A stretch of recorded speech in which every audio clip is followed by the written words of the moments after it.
Nous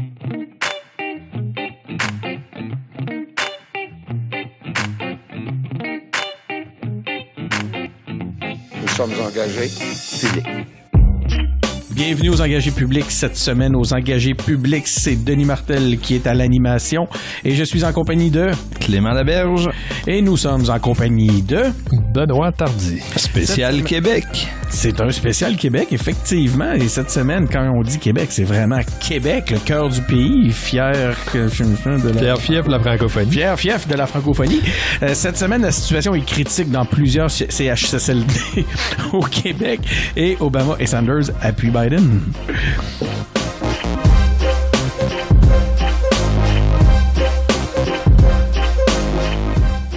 Cette semaine, tout va changer.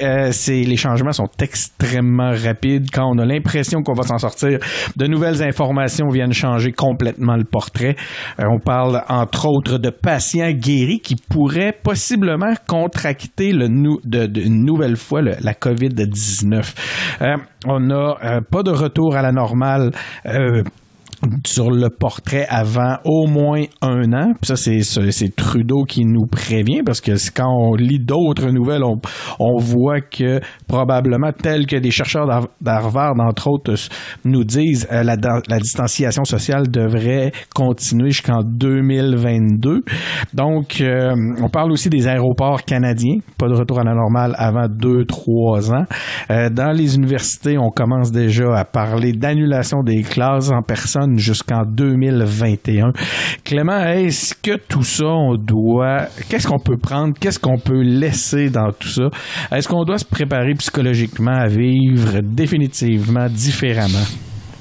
Ben, définitivement, c'est peut-être beaucoup dire, là, mais moi, j'ai l'impression de plus en plus que quand on va... c'est une mauvaise question. À la fin des temps, la semaine prochaine. Non, mais c'est une mauvaise question au sens où j'ai l'impression que quand on va retrouver la normale, on se souviendra plus de c'était quoi la normale. C'est un peu une boutade, là, mais en gros, c'est quoi la normale? C'était comme on vivait en février passé ou en septembre dernier.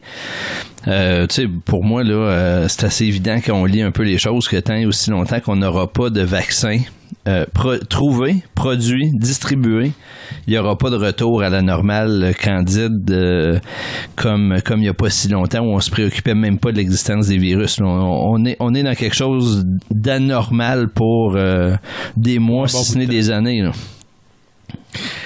Benoît, de ton côté?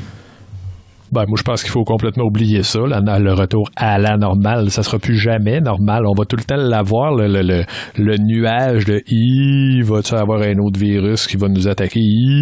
Qu'est-ce qu'on va faire cette fois-là? Est-ce qu'il va y avoir même celui-là, c'est pas fini, là. Même quand ça va recommencer, est-ce qu'on peut s'attendre à avoir une deuxième puis une troisième vague? Puis, bien sûr, là, on a aplati la courbe, mais il va en avoir d'autres courbes, là. L'idée d'une courbe, c'est que c'est une courbe, justement. Ça monte, ça descend, ça monte, ça descend. Là. C'est ça, on désengorge le système de santé, mais il reste une chose, c'est qu'on devra tous y passer. Plus ou moins, on devra tous pogner la COVID-19, mais je veux pas dire tous y passer, sans mourir dans le fossé avec des étiquettes puis des factures, mais c'est quand même, si on veut être immunisé, tout le monde, il va falloir, s'il y a pas de vaccin, on va tout le pogner à un moment donné. En fait, c'est la seule façon. C'est la seule façon d'en sortir. S'il n'y a pas de vaccin, c'est qu'il y a au moins 70% de la population qui l'a eu. Puis sur les 70%, il y en a qui auront eu des conséquences, il y en a qui n'en auront pas eu, mais c'est ça qui fait peur aujourd'hui, puis c'est ça qui fait réaliser les progrès extraordinaire que la vaccination avait amené depuis plusieurs années. Puis là, on se fait prendre les culottes à terre parce qu'on n'a pas de vaccin pour ce virus-là. Mais il va falloir revenir au sens de ce que la science nous avait aidé à mettre de côté. Mais dans ce contexte-là, on peut-tu vraiment parler d'une sortie de crise? Ben, c'est-à-dire que oui, moi je pense qu'on peut parler de sortie de crise parce que là, on est vraiment dans une situation de crise parce que on aurait dû le voir venir, on l'a pas vu venir, on s'est fait prendre dans une situation pour laquelle on n'était pas prêt. Certains l'ont plutôt bien géré. Je pense que le Québec fait encore partie de ça, d'autres moins. Mais on va sortir de la crise, mais pour vivre longtemps dans une situation profondément différente de celle qu'on connaissait. Puis c'est pour ça que moi, je pense qu'il faut qu'on se dépêche de sortir de la crise et qu'on se mette à parler de la nature de ce dont sera fait la suite des choses. Là, ça, c'est le gros sujet dans lequel on doit se lancer. Ben, puis ta première manchette va changer tout, là, tu sais, là. Si tu as déjà eu la COVID-19 puis que tu peux la repogner une autre fois, là. Ouais. Ça, probablement que ça va vouloir dire que le vaccin que tu vas développer pour la première souche, ben, elle marchera pas pour la deuxième, puis je veux dire, ça peut compliquer les patentes, pas pire. Hein. Puis ça veut même dire que l'idée d'immunité collective est pas possible. Ça veut dire, si on peut le reprendre une deuxième fois, ça veut dire qu'on est 100% tributaire d'un vaccin. Puis J'ai comme le goût d'arrêter. mais tu sais, on est donc bien joyeux, nous autres, là. Ben oui, hein? Mais non, mais il y a moyen, je pense, d'avoir des... Parce qu'à un moment donné, ça va falloir qu'on l'accepte que ça fait partie du portrait. Puis, justement, se mettre, comme tu le disais, Denis, à parler de la suite des choses. Ouais. Puis là, moi, ça, c'est le bout où je trouve que la réflexion au Québec prend du retard, puis où peut-être la communication gouvernementale est pas à jour. Le gouvernement a été super bon pour faire une gradation des messages au début de la crise, puis nous faire accepter petit à petit la situation totalement anormale dans laquelle il devait nous placer. Puis là, on le sait qu'on a une autre situation totalement anormale qui nous pointe au bout du nez, puis pour le moment, il n'y a aucune gradation dans la réflexion qui se fait, là. Et puis quand il a testé le retour à l'école, on a constaté que l'anxiété était beaucoup plus élevée que prévu. Mais en même temps, on peut le comprendre, là, les messages sont assez contradictoires depuis un certain temps. On a ce virus-là qui est la fin du monde. On a plus ou moins expliqué pourquoi il fallait tout le monde rester enfermé. Moi, je pense pas que ça soit acquis par tous que si on reste enfermé, c'est pour faire baisser la pression sur le système de santé. Il y en a plein qui pensent que c'est simplement pour justement pas attraper cette maladie-là qui est si terrible, parce que tout ce qu'on entend, on entend surtout parler, en fait, des histoires qui ont mal viré. Ça m'amène à notre section Québec, puis tu sais, on va pouvoir faire la distinction dans cette section-là. J'aimerais vous entendre sur qu'on fasse vraiment la différence entre la gestion de crise, la façon dont les Québécois se sont comportés et la façon dont l'appareil d'État a pu prévoir les choses. On dit que la situation est critique dans plusieurs CHSLD. On a vu que là, on attendait peut-être le gros de la crise dans les hôpitaux, mais en réalité, c'est là que le manque est apparu le plus criant. On parle du manque de personnel, de milliers de cas de COVID-19, des CHSLD privés, comment dire ça? Non conventionnés. Non conventionnés, oui. Mais c'est ça, qui ont vu des quantités de morts, plusieurs dizaines de morts qu'on a découvert. En fait, c'est un réel... Puis là, il faut réaliser, là, tu sais, quand tu dis non, CHSLD privés non conventionnés, là, pour dire les choses crûment, là, c'est des situations où on a pensé collectivement que c'était une bonne idée de confier des personnes dans la grande vulnérabilité à des gens qui le feraient pour le profit. Il faut qu'on l'assume tous collectivement, là, c'est ça que ça veut dire. Puis j'ai hâte de voir de quelle façon on va réagir dans le futur. J'ose même plus parler de retour à la normale, hein, parce qu'en réalité, ce qu'il faut simplement maintenant, c'est s'adapter. De quelle façon on va faire face à tout ça, et surtout de quelle façon l'appareil d'État va répondre au fait qu'ils ont toujours négligé les appels, parce qu'on sait pas. Ce qu'on entend maintenant, c'est que les syndicats, les ordres professionnels ont sonné l'alarme depuis des années, mais ils ont été ignorés. Là, maintenant, on appelle à l'aide pour prendre soin des aînés. On parle même d'amener l'armée. Il a été même question de demander aux médecins de venir en aide. Il semblerait que c'est peut-être leur demander de s'abaisser à de trop basses besognes pour l'importance qu'ils ont au Québec. On va voir qu'est-ce qu'il y en est. Legault évoque la possibilité d'ouvrir les écoles le 4 mai. T'en parlais tantôt, Clément. Ça l'a suscité, comme je pense que c'est Benoît qui disait, là, on a vu que les parents étaient peut-être pas tout à fait prêts à ça. Ils se font dire depuis des mois, ils se font dire depuis un mois en tout cas, que c'est excessivement dangereux, et soudainement on pense qu'on pourrait se retrouver tout le monde ensemble. De nouveaux secteurs d'activité ont commencé à réouvrir quand même tranquillement. On parle des garages, on a vu que les centres de je sais même pas comment appeler ça, d'horticulture ont réouvert. La construction résidentielle, parce qu'on veut pas se retrouver avec un autre type de crise sur les bras, une crise du logement. Benoît, est-ce que moi j'avais calé qu'on commençait à avoir une première brèche dans les erreurs gouvernementales quand on a vu l'espèce d'improvisation reliée au panier bleu. On s'entend-tu que le panier bleu, on s'en fout à côté de ce qui se passe actuellement? Est-ce que on assiste là aux premières grandes erreurs de la gestion de crise Legault, Benoît? Je pense qu'il y en a eu. Je pense que c'est clair qu'il y a eu des erreurs, mais je pense aussi que c'était inévitable qu'il y ait des erreurs. Là. Il y avait pas mal un sans faute depuis le début, puis c'est ça qui était, on va dire, anormal. Après ça, il va falloir voir là, il va falloir voir là, c'est quoi la responsabilité du CIUS dans toutes ces histoires-là. Mais comme tu l'as dit tantôt dans ton introduction, c'est pas d'aujourd'hui là, qu'on dit qu'on devrait s'occuper de ce qui se passe dans les CHSLD puis de mieux traiter nos aînés. Là. Parle-en à Harold Lebel, par exemple. Mais c'est ça. Va falloir voir. Ce qu'on a vu cette semaine, par contre, c'est que la conférence de presse avec la ministre Blais, là, ça a été la moins bonne depuis qu'ils font des conférences de presse. Hein?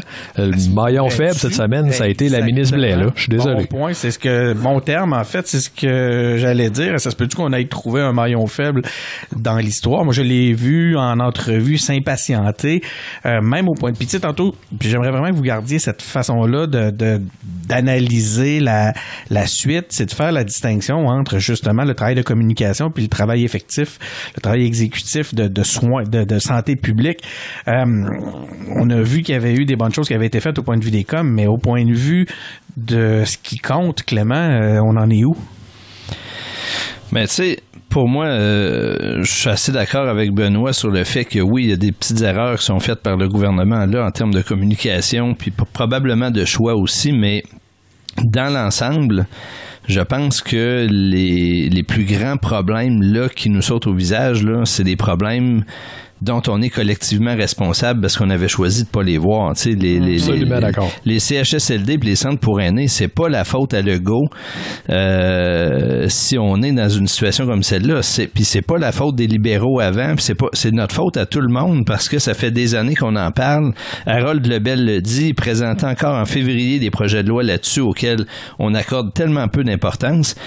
Là, le constat qu'il faut qu'on fasse tous collectivement, c'est que les volets de la société qu'on met de côté puis auxquels on choisit de pas accorder l'importance qu'ils méritent, ça finit par nous rattraper dans des moments qu'on n'attendait pas.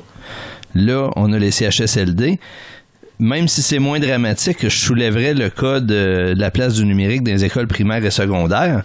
C'est invraisemblable le niveau à quel point le réseau scolaire est désemparé devant le fait que les enfants vont pas à l'école tous les jours. Comment on fait pour les accompagner? On appelle Télé-Québec en renfort. Après tout l'argent puis tous les efforts qu'on a mis pour informatiser les écoles puis soi-disant développer une éducation nouvelle et tout, c'est moins dramatique, c'est moins visible, mais là, on a deux beaux exemples que l'éducation puis le soin des personnes aînées, c'est pas juste dans les temps de crise qu'il faut s'en occuper, c'est s'en occuper quand ça va bien pour que ça aille bien aussi quand ça va mal. Les crises ont cette particularité-là de faire ressortir justement nos grandes faiblesses. Puis, mais croyez-vous réellement qu'on va s'y attaquer d'une façon sérieuse si la situation de crise se calme un peu et nous permet de travailler d'une façon un peu plus structurante, ou on va retourner se réfugier dans nos anciens comportements, Benoît?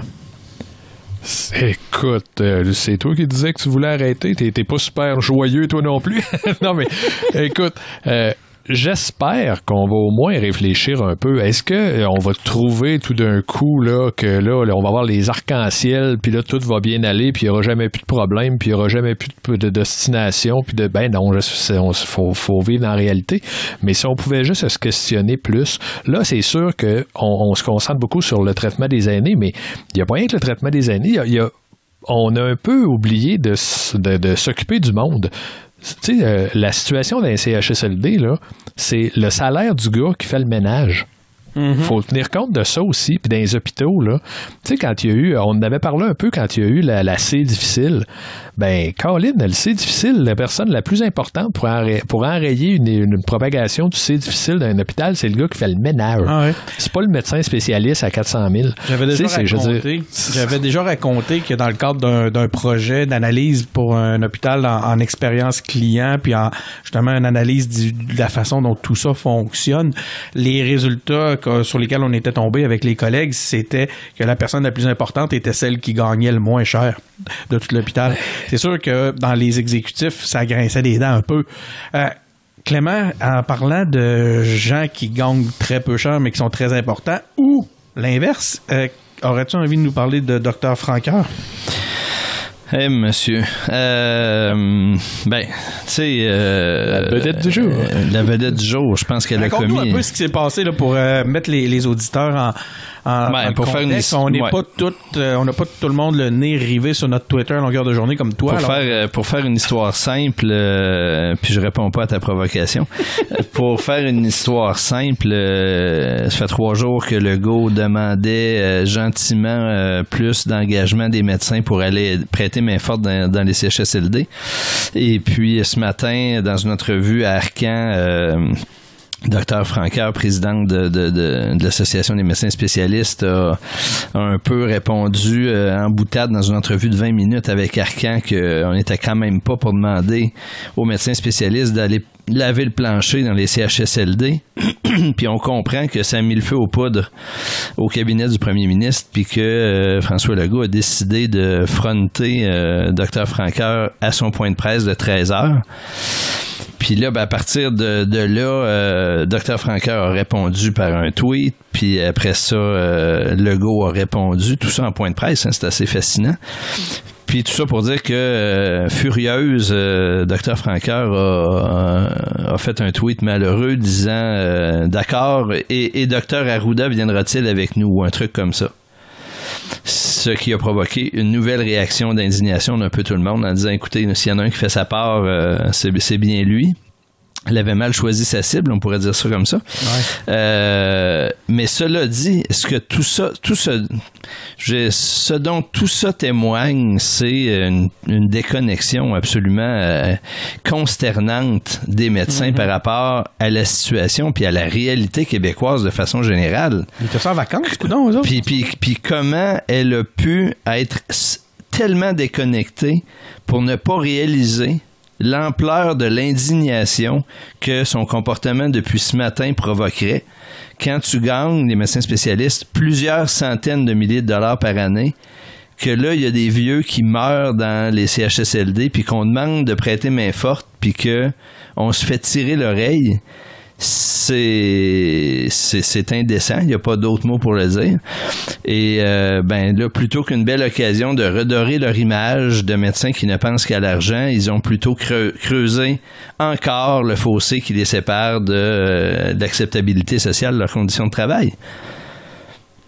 Benoît, comment tu as vu toute cette saga-là? Ben, je suis assez d'accord avec Clément, mais je dirais que là, c'est la présidente des médecins. Il faudrait peut-être pas mettre tous les médecins dans ce paquet-là. Peut-être qu'il y a des médecins qui criaient après leur TV, eux autres aussi, aujourd'hui. Là, hein? On ne sait pas. On est d'accord, on le souhaite, puis on va voir combien vont répondre à la demande.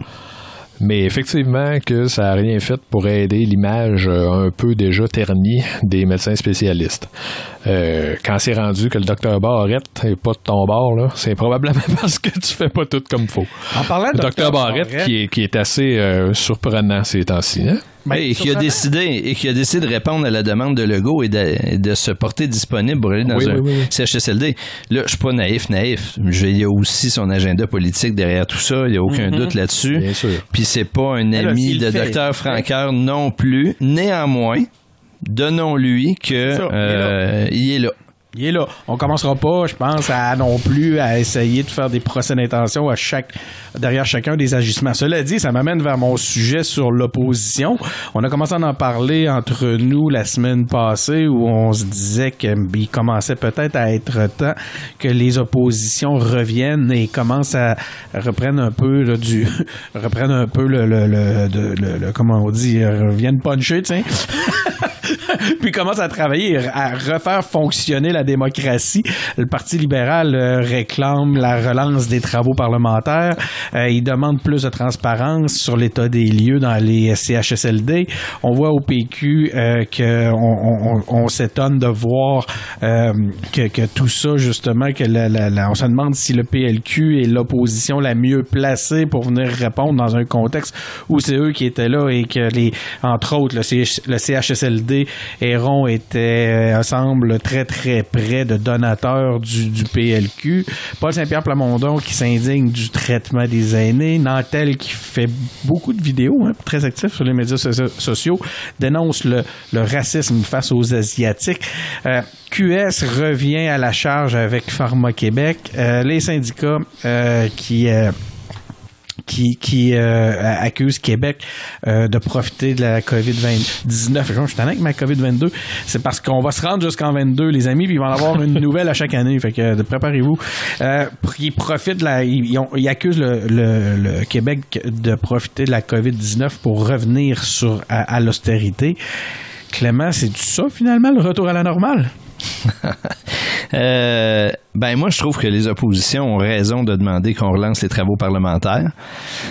Évidemment, sous d'autres formes. Il ne s'agit pas de reprendre ça à l'Assemblée avec le protocole habituel. D'ailleurs, c'est pas le Parlement numérique, d'ailleurs. Oui, mais d'ailleurs, c'est ce que les trois oppositions ont conjointement demandé. Là. Ils ont proposé une couple de séances d'interrogation publique de certains ministres là, sur le web. Moi, je trouve que c'est une très bonne proposition qu'ils ont faite. Puis je me réjouis qu'ils la fassent ensemble plutôt que de tirer chacun de leur bord. Il faut jamais perdre de vue que notre démocratie elle repose sur le fait que l'exécutif qui exerce le pouvoir est questionné sur ses activités, puis pas que par les journalistes. C'est-à-dire que l'interrogatoire de 13 heures puis les autres points de presse qu'il peut y avoir avec d'autres ministres, non, mais ça ne suffit pas. Je te rappelle, Denis, qu'une conférence de presse est une mise en scène. Et on a besoin d'autres modes d'interrogation, puis ça implique surtout pas, les travaux parlementaires n'impliquent pas qu'on revienne à une vilaine partisanerie puis au tirage de couvertes chacun de leur bord.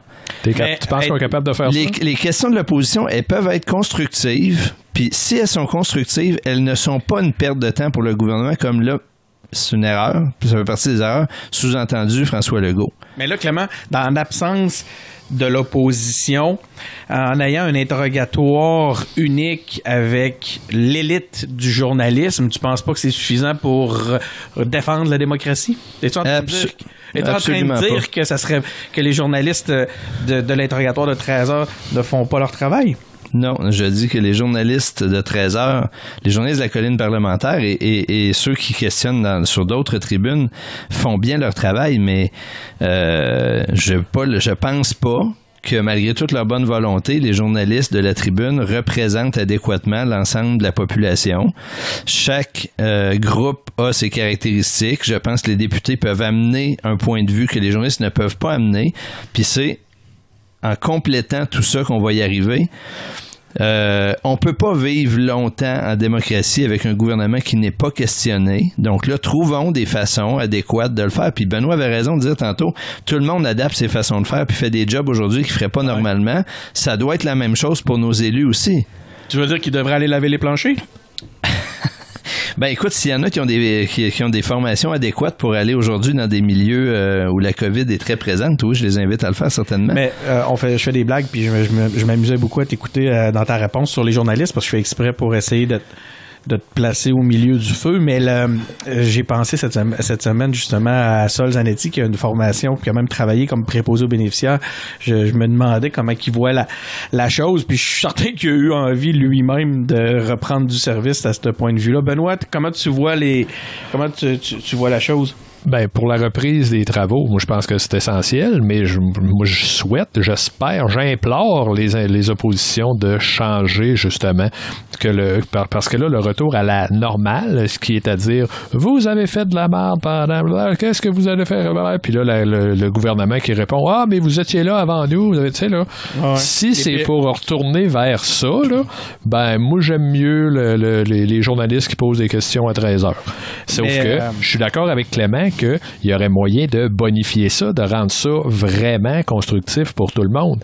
Mais j'écoute, peut-être plus optimiste que moi. Gouvernement Legault, qui en a déjà plein les bottes, a le goût d'avoir en plus à répondre à des oppositions en ce moment. Oui, mais c'est là le problème.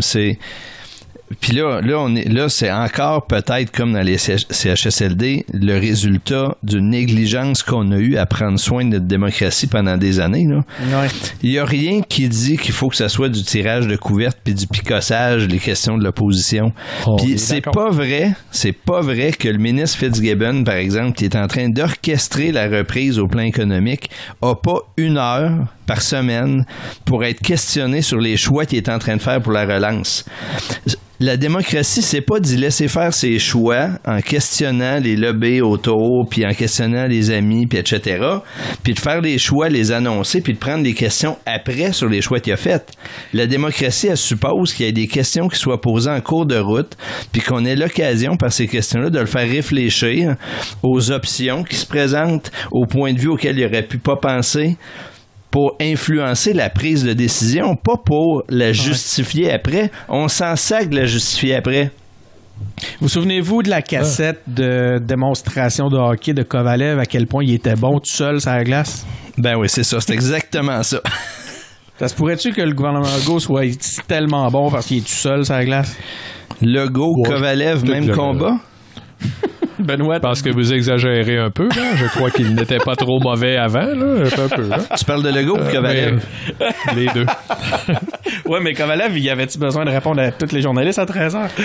Je pense qu'il répondait pas. Son français n'était pas très bon. Mais Denis, tu nous tires la pipe, mais je te soupçonne d'être assez d'accord qu'on peut pas fonctionner éternellement sans question des oppositions. Non, moi, je pense qu'il était temps qu'on reprenne, que les oppositions reviennent. De rester d'une façon béate à admirer les gens qui font une conférence de presse à 13h. Je trouve que la situation en est même rendue un peu ridicule. Si ça peut calmer l'anxiété populaire, tant mieux, mais il y a des limites. Il y a quand même des limites à rester béat, à admirer des gens qui font le même spectacle jour après jour. Puis moi, je soulève aussi que je pense que le gouvernement a peut-être intérêt éventuellement à ce que ça reprenne, parce que d'une part, il ne pourra pas se faire accuser de travailler tout seul, mais d'autre part, parce que ça va être aussi un test pour voir si les oppositions ont compris ce qui est en train de se passer. Si les oppositions reprennent leurs questions comme si de rien n'était sur leur vieille cassette, ou qu'ils n'adoptent pas le bon ton, ou que les sujets qu'ils choisissent sont absolument en décalage avec les préoccupations de la population, ils vont s'invalider eux-mêmes. Ça va être pour le mieux du débat public de savoir qu'il y en a qui l'ont échappé et qui n'ont aucune idée d'où on s'en va. C'est un peu ce que j'ai trouvé aujourd'hui, cette semaine, justement, quand je parlais de la ministre Blais. Là, je trouve que, tu vois, tu as Arruda, là, que lui, c'est pas un politicien. Lui, là, il te parle, puis il va te dire ce qu'il pense, puis il va te dire qu'il sort ça comme ça vient. Il y a pas de filtre, il y a 0 filtre. Puis à l'autre bout de la table, t'avais Mme Blais qui essayait tant bien que mal. Puis je suis pas en train de la critiquer plus non, que ce que c'est son héritage libéral. Elle fait ce qu'elle peut, là, je veux dire, mais elle n'a pas développé la nouvelle manière de parler aux journalistes, puis la façon de... Tu sais, elle nous parlait des programmes qu'ils ont mis en place pour... Tu sais, là, non, là, on n'est pas là, madame, là. Là, ça meurt dans les CHSLD, là. Là, faut que tu arrêtes, là. Comme ma blonde a dit, là, parle-nous avec ton cœur, madame. Ouais. Tu sais, là, puis là, tu sais, puis ça, sans tomber dans le romantisme et puis le sentimentalisme, là, tu sais, parle-nous. Il y a moyen de parler avec son cœur sans pas dire des niaiseries aussi, là. Sans être gnangnan. Est-ce que c'est mieux au gouvernement du Canada? Au gouvernement du Canada, on a un projet de loi sur les subventions salariales qui doivent être adoptées. On a eu un beau week-end en famille du côté des Trudeau. Ça s'est passé au chalet. Par contre, ça n'a pas très bien passé dans l'opinion publique.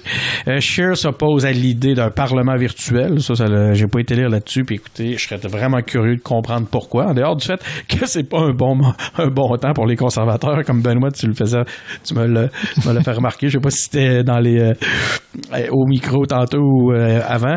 L'Alberta fournira du matériel médical à d'autres provinces. Ça, c'est un beau geste. J'ai trouvé ça vraiment intéressant. Puis, je m'attendais à quelques commentaires un peu... C'est de la péréquation médicale. Ouais, exactement. Qui allait des commentaires un peu méchants, qui allaient faire des liens justement avec la péréquation et autres. Puis non, les gens ont gardé la classe. En tout cas, on fait preuve d'une certaine classe. J'ai pas été témoin de commentaires déplacés. Benoît, on parlait est-ce que c'est un bon moment? On vit une belle époque pour les gens, je parle pas nécessairement du parti, mais les conservateurs de cœur. Et est-ce que j'ai besoin de justifier tout ce que je fais quand je vais au chalet? C'est sûr qu'il faut que tu justifies tout ce que tu fais quand tu vas au chalet. Bon, une autre affaire. Non, voyons. Surtout, mais pas, sans blague. Il y a quelque chose. Ça a été une erreur de com, là. Je veux dire, le gars, il aurait pas dû aller d'un chalet. Le chalet, tu sais, c'est une patente, c'est 4 fois gros comme ma maison à moi, tu sais. J'ai un chalet. Tu vas me sacrer avec ton chalet. Puis là, en plus, tu sais, je sais pas, regarder. Puis on comprend qu'il a probablement mis personne en danger, puis qu'il s'est pas mis en danger en faisant ça. On comprend. Il donne pas l'exemple, c'est ça. Tu sais, je veux dire, c'est pas la fin du monde, là. Il y a personne qui va mourir de ça. Mais je comprends pas comment un gars qui est assez bon avec l'image, tu sais, qui a le tour de gérer son image, là, il l'a pas eu. Là, je vais vous la poser. C'est comment ce gouvernement-là qui s'est fait élire sur une campagne d'image, maintenant, depuis quelques années, peine à soigner son image et fait des mauvais choix après mauvais choix au point de vue des communications. Clément, comment tu l'expliques? Puis que ça n'a pas d'effet. Mais là, on est dans un contexte particulier. Moi, ça n'a pas beaucoup d'effet. Il a été réélu, là. Non, mais t'as peu. La prochaine partielle va être tough. Mais ben oui, peut-être même, mais je veux dire la prochaine fois, parce qu'on est dans le minoritaire, c'est ce que je voulais dire, va être tough. Vas-y. Mais tu sais, l'erreur d'un point de vue, moi, je suis d'accord avec Benoît, c'est une erreur de communication. Mais c'est une erreur de communication qui, somme toute, au rythme où les choses se passent, va être vite oublié. Juste comme le panier bleu, on va mettre ça de côté. Là où l'erreur est plus grave, je pense, c'est que ça a complètement distrait l'attention des messages que le gouvernement voulait passer. Puis pendant qu'on a parlé de ça pendant une fin de semaine, le reste a été brouillé. Fait que ça n'a pas été efficace bien dans leur opération.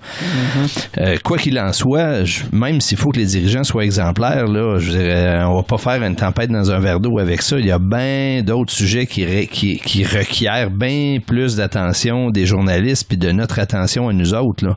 Est-ce qu'on doit mettre des députés dans un avion? Toutes les envoyer à Ottawa? Ça, pour moi, c'est une erreur bien plus grave de Andrew Scheer qui a décidé de remplir un avion de ses députés, coller, banc sur banc, pour s'en aller à Ottawa. Là, ça, c'est une erreur de jugement, non seulement sur l'exemple, mais pour la sécurité de ses députés, des élus. Ça, pour moi, c'est beaucoup plus condamnable. Mais c'est pas le premier ministre. On s'attend moins à ce qu'il donne l'exemple. Il y a personne qui s'intéresse aux conservateurs, fait qu'on n'en a pas parlé. Effectivement. OK, aux États-Unis, les choses bougent là-bas aussi. Les États-Unis ont dépassé l'Italie pour le nombre. On sent bien à ton soupir que ça te tente pas de parler des États-Unis. Ben, c'est pas tant que ça me tente pas de parler des États-Unis, c'est juste que je suis très, très, très déçu. Sauf que j'entends parler des États-Unis dans un contexte politique. Je suis encore en deuil du départ de Bernie Sanders. Le portrait de rassemblement des démocrates que je vois actuellement ne m'emballe pas plus qu'il faut. C'est d'ailleurs mon deuxième point. Bernie Sanders et Barack Obama donnent leur appui à Biden. C'est ça qui me fait soupirer. Biden devance Trump dans les sondages. J'ai l'impression que Trump est en train de sérieusement se nuire à lui-même. Les mêmes qui mettent Hillary en avance, cela dit. Fait qu'il va falloir, je pense, quand je parle des sondages, là, parce que Trump est d'en bas, est en perte par rapport aux sondages, mais je pense qu'on peut pas trop s'y fier. Trump parle de lui, de la présidence et de quelqu'un qui est président aux États-Unis comme ayant une autorité totale. Donc, ça a fait monter la tension cette semaine. On a eu plusieurs personnalités politiques qui lui ont répondu. Il y a une montée de tension autonomiste dans plusieurs États. On voit que les gouverneurs se disent il va falloir prendre les choses en main si on veut s'en sortir. Et dernier coup d'éclat de Trump, c'est l'arrêt du financement américain de l'OMS. Alors, c'est probablement que c'était la meilleure chose à faire en période de pandémie mondiale. On s'est dit, qu'est-ce qu'on pourrait faire qui pourrait aider? On pourrait arrêter de financer l'OMS. Clément, comment as-tu trouvé la vidéo d'Obama? Ça, tu vois que c'est une question de François Larouche. Une opération séduction réussie ou pour aller chercher la base de Sanders? Point d'interrogation. Ah, écoute, c'est une excellente vidéo. Que vous aimiez ou pas, Obama, il faut la regarder. Moi, je l'aime pas. Toi, tu l'aimes pas. Moi, je trouve qu'elle est exemplaire sur le fond, sur la forme. Cela étant dit, je pense pas que personne se fait d'illusion qu'il va s'agir d'une vidéo pour rallier la totalité des troupes de Sanders. Là. Les gens ont plus de respect et une meilleure compréhension que ça de cette base ultra militante-là chez les démocrates. Je pense que la veille, le dialogue sur les réseaux sociaux entre Biden et Sanders était une première étape, assez réussie. Ça aussi, j'ai beaucoup aimé. Ouais, je trouvais l'attitude de Biden un peu bizarre, mais ouais. Oui, mais son non-verbal, puis moins bizarre que d'habitude. Tu sais, j'essaie d'avoir du positif un peu. Ouais. La vidéo d'Obama était, moi, à mon avis, très bien. La vidéo de ralliement d'Elizabeth Warren aujourd'hui est pas pire. Puis je pense que le but de la semaine, c'est de montrer que tout le monde va travailler dans le même sens. Après ça, l'essentiel reste à faire. Il ne faudra pas juste dire merci à Sanders d'avoir eu des bonnes valeurs pendant toutes ces années, puis d'avoir été inspirant, puis d'avoir mobilisé la jeunesse. Là, il faut maintenant intégrer ça dans le programme, puis que Biden réussisse à être crédible en abordant le programme de Sanders, parce que c'est un peu là le chemin qu'il faut qu'il fasse. Là. Fait que, en tout cas, moi, je trouve que c'est une semaine réussie pour le Parti démocrate, mais on n'est pas sorti du bois. Parce que la plus grande qualité, si on peut dire, en termes politiques de Trump, c'est qu'il est totalement imprévisible, puis qu'il n'y a aucun plan qui peut tenir s'il n'est pas profondément ancré dans l'idée qu'il va falloir réagir puis jouer avec lui, parce qu'autrement, on va se couler avec lui. Benoît, est-ce qu'on est devant un début de mutinerie des gouverneurs? On peut seulement le souhaiter, j'imagine. Non, en fait, je pense pas que ça va arriver pour vrai. Je pense pas qu'il y a d'États qui vont se séparer, mais on l'a vu que il y a quelques gouverneurs qui ont comme décidé qu'ils allaient pas ils allaient pas mettre d'espoir dans l'aide gouvernementale fédérale, puis ils allaient s'arranger tout seul. Tu sais, la Californie, c'est pas rien quand même, là. Puis il y a l'État de New York aussi, là. Je sais pas si vous suivez Andrew Cuomo, là, mais il se gêne pas, là. Il va pas avec le dos de la main morte, là, comme ça a déjà été dit. Mais tu sais, mais moi, ce qui me fascine, c'est que là-dedans, les deux gouverneurs qui ont le plus de le vent dans les voiles par les temps qui courent, c'est ceux qui parlent le plus franchement à la population, là. C'est Cuomo. Parlez franchement. Ben, garde donc. Puis en Californie, tu sais, tantôt on parlait de la question de permettre à la population d'anticiper de quoi va être faite la suite. Je veux dire, si vous avez l'occasion de regarder le speech de, comment il s'appelle, le gouverneur de la Californie?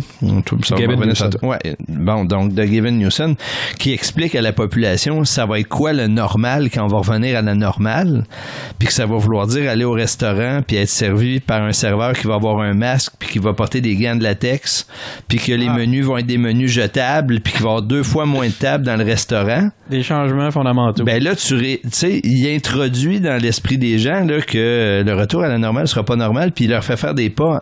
Le contraste entre ça puis l'espèce d'entêtement à l'illusion du gouvernement fédéral est totalement frappant.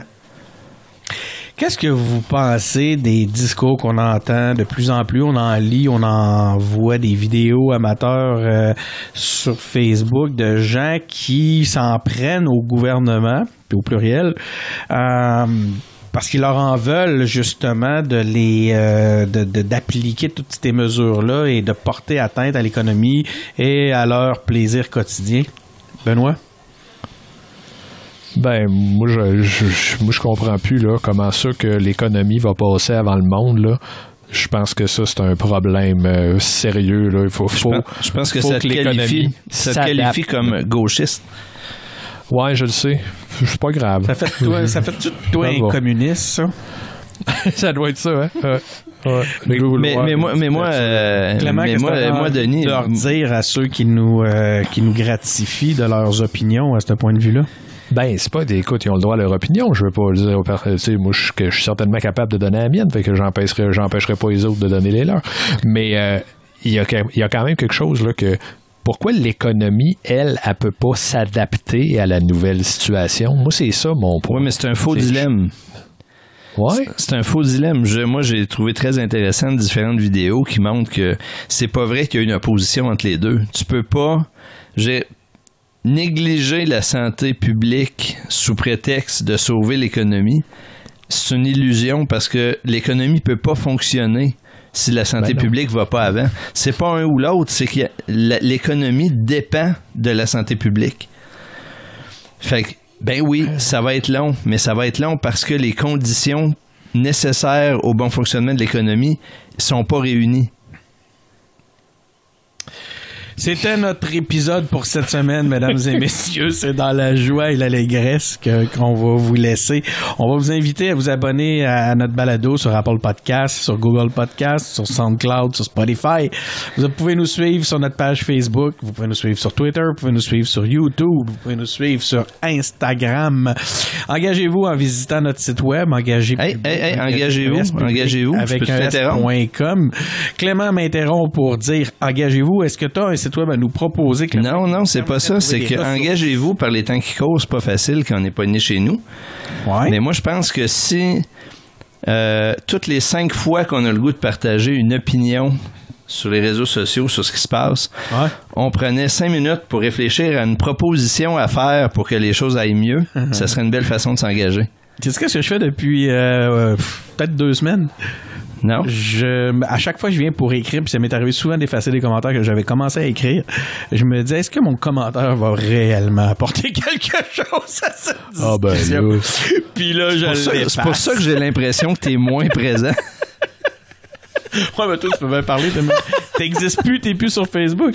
L'autocensure de Denis Martin. Ouais, le début de la médiocrité. Donc, sur ceci, on vous remercie d'avoir été à l'écoute, puis on vous invite à être parmi nous la semaine prochaine où François Larouche va prendre la relève de l'animation, je pense. Sinon, ça va être Louis-Philippe Belliquette. Puis, je vous remercie beaucoup et encore une fois, à la prochaine. Soyez courageux, essayez de garder quand même le moral dans cette constance. Merci Denis, merci. Salut Benoît. Salut.